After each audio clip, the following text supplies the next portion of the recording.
शांति। आज बाबा हम बच्चों को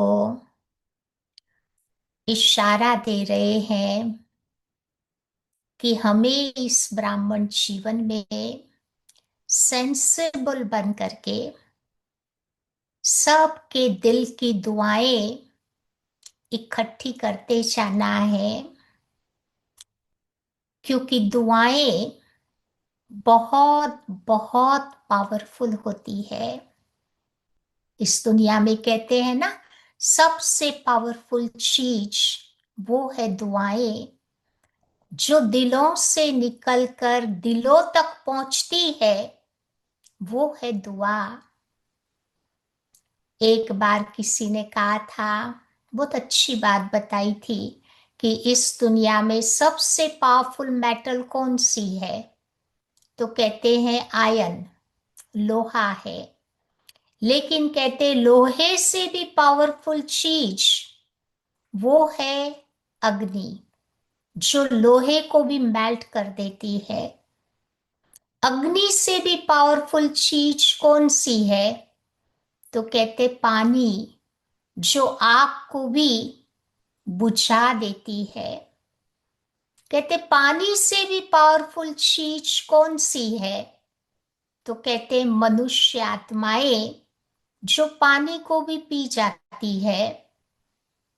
मनुष्य से भी पावरफुल चीज कौन सी है? तो कहते हैं डेथ, मृत्यु, जो मनुष्यों को खा जाती है।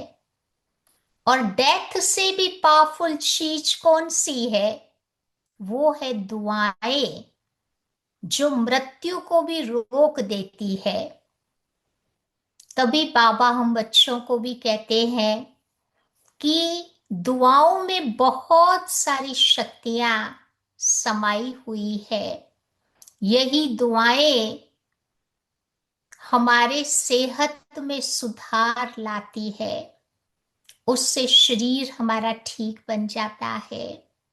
यही दुआएं जीवन में शोहरत भी दिलाती है, हमें बहुत पॉपुलर बना देगी। यही दुआएं जो विरोधियों को भी सहयोगी बना देती है।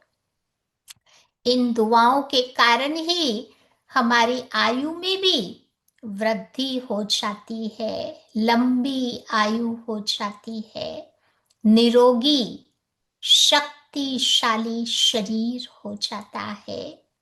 यही दुआएं प्राकृतिक आपदाओं को भी रोक देती है, या प्राकृतिक आपदाओं के समय यही दुआओं की शक्ति हमारी रक्षा करती है।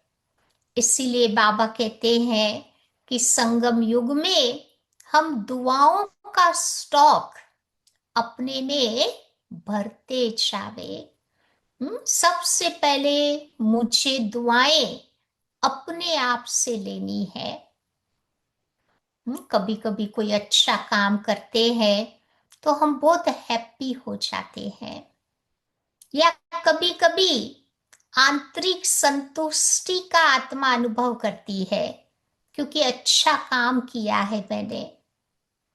तो ऐसे टाइम पर बाबा कहते खुद ही खुद को शाबाशी देनी चाहिए।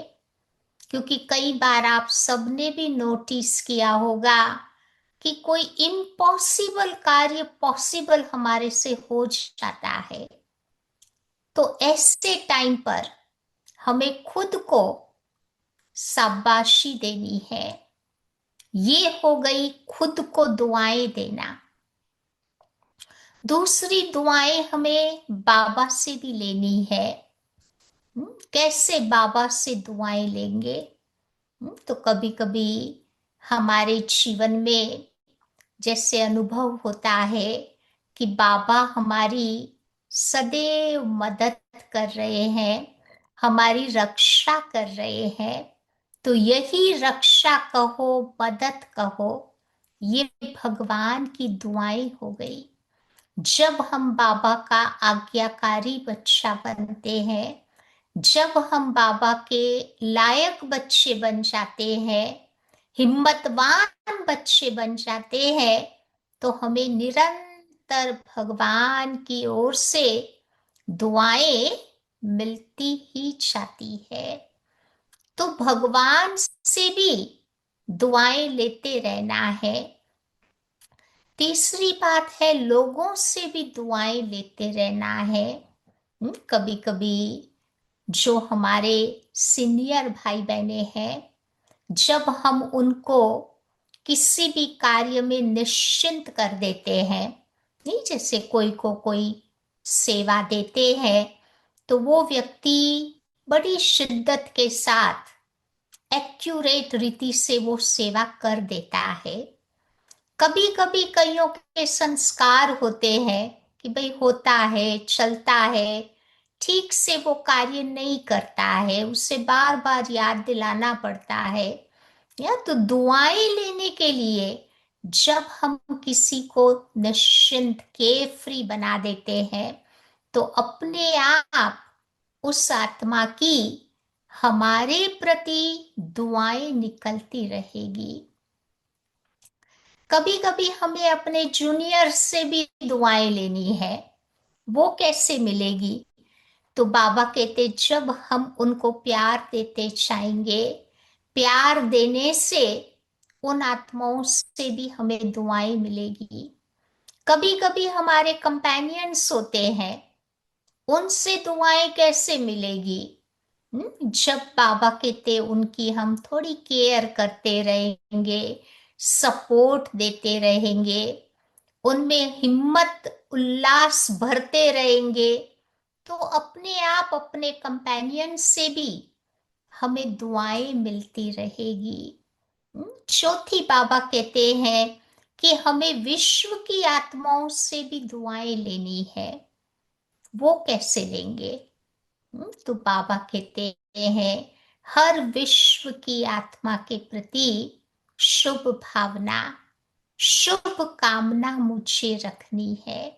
चाहे वो कुछ भी करता हो, लेकिन हमारे दिल से सबके प्रति शुभ कामनाएं, शुभ भावनाएं ही निकलती जावे।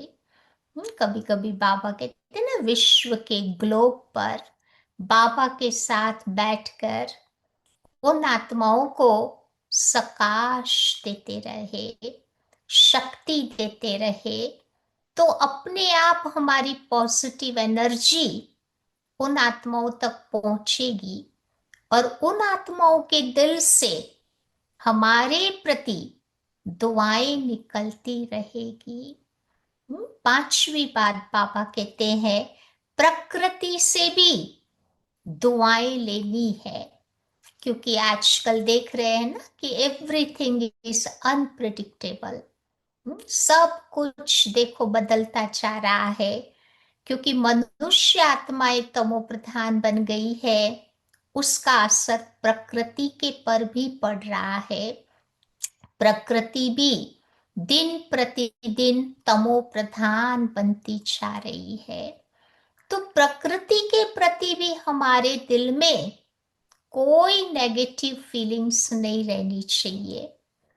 एक एक प्रकृति के तत्व को अपना मित्र बनाकर उनके प्रति भी हमें पॉजिटिव एनर्जी देनी है।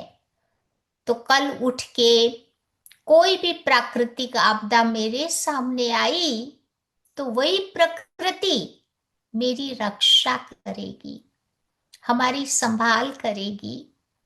इसीलिए बाबा कहते हैं कि पांचों ही प्रकृति के तत्वों को हमें अपना मित्र बनाकर उनको भी सकाश देते रहना है। तब वो जरूरत के समय हमारी रक्षा करेगी। इस दुनिया में भी आप देखो, कोई को बार बार आप अब्यूज करते रहो,